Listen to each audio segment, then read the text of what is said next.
नामदेव पायरीच्या पाठीमागच्या वर्षाचा आणि पाठीमागच्या काही वर्षाचा अनुभव बघितला आपण तर त्या ठिकाणी चंद्रभागेकडे जाणाऱ्या वारकऱ्यांचा भक्तांचा प्रचंड मोठा लोंढा त्या बाजूने असतो आणि दोन्ही बाजूने येणाऱ्या जाणारी संख्या मोठी असल्यामुळे प्रचंड गर्दी होते आणि प्रचंड धोकादायक परिस्थिती निर्माण होते.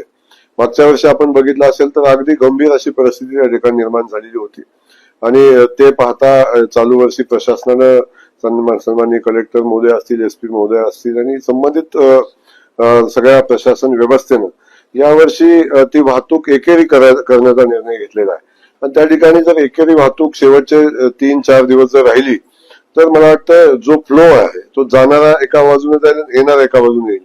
वारकरी या ठिकाणी येत असताना जे चित्र आपल्या सगळ्यांच्या समोर वारकरी बांधवांच्या समोर येतं. अनेक दिंडे मालकांनी, अनेक पालखी चालकांनी नाराजी व्यक्त केलेली होती माननीय मुख्यमंत्री महोदयांच्याकडे आणि तेव्हा त्यांनी सांगितलं होतं की ही दुकानं जी आहेत ते वारीच्या कालखंडामध्ये बंद राहणं अपेक्षित आहे. त्या दृष्टीने माननीय कलेक्टर महोदयांनी निर्णय घेतलेला आहे की वारीच्या आषाढीच्या अगोदर 7 दिवस आणि आषाढी नंतर 3 दिवस हे दुकानं बंद ठेवण्याचा निर्णय आपण घेतलेला आहे. त्यावेळी कुठलंही नॉनव्हेजचं दुकान उघडं राहणार नाही आणि ती व्यवस्था बंद करण्याचा निर्णय घेतलेला.